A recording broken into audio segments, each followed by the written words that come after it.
Nous sommes à Sinsheim en Allemagne et cette bouteille d'eau vient d'encaisser 157 décibels. Un niveau sonore équivalent à celui que produisaient les réacteurs du Concorde au décollage.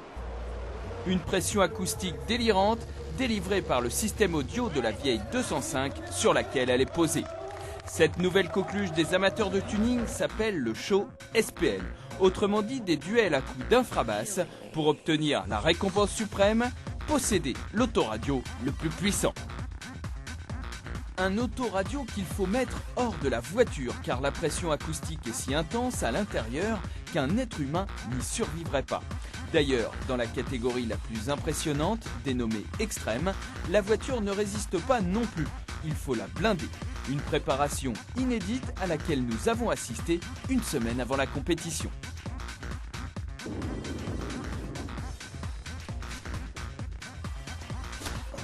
Qu'êtes-vous en train de faire?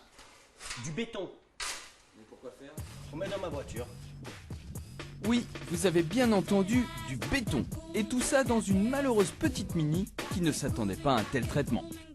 Et on s'est aperçu qu'au dernier concours qu'on a fait au Paris Tuning Show, le toit bougeait énormément. Donc à l'heure d'aujourd'hui, comme j'ai expliqué tout à l'heure, le seul amortisseur qu'on a réussi à trouver qui est plus dur que la polyuréthane, c'est le béton armé. Donc nous allons couler du béton dans la voiture.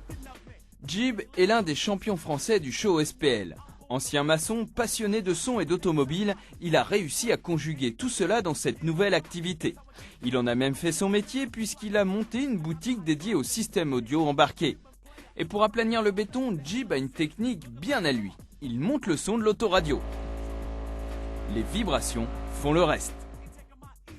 Bref, le SPL n'est pas à la portée de tout le monde et il faut être prêt à faire des sacrifices car le matériel n'est pas donné.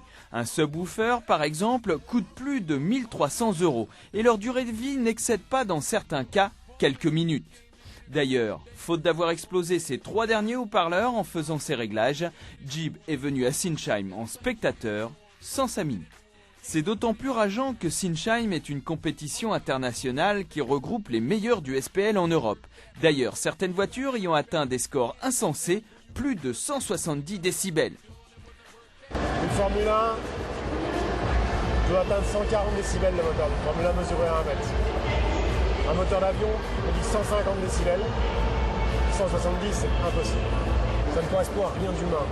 Il n'y a aucune machine, il n'y a rien qui peut le faire. Au niveau... Dans la nature, ça n'existe pas. Il n'y a aucune autre machine qui peut faire autant de bruit.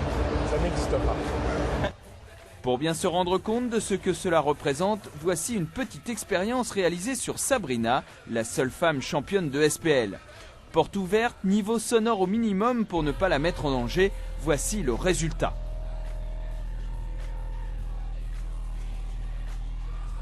Alors imaginez à pleine puissance les forces qui s'exercent dans ces voitures. Des voitures bétonnées et blindées mais qui doivent rejoindre la scène en roulant, des amplis de plus de 15 000 watts et tout ça pour des autoradios sur lesquelles on ne peut pas écouter de musique. Le Shure SPL est une discipline surprenante qui, comme toute passion, prend souvent le dessus sur la logique. À quoi sert tout ça finalement? À rien. À rien. Comment je pourrais expliquer, c'est le plaisir d'arriver à faire un maximum de décibels avec un seul haut-parleur ou 2 ou 3 suivant les catégories.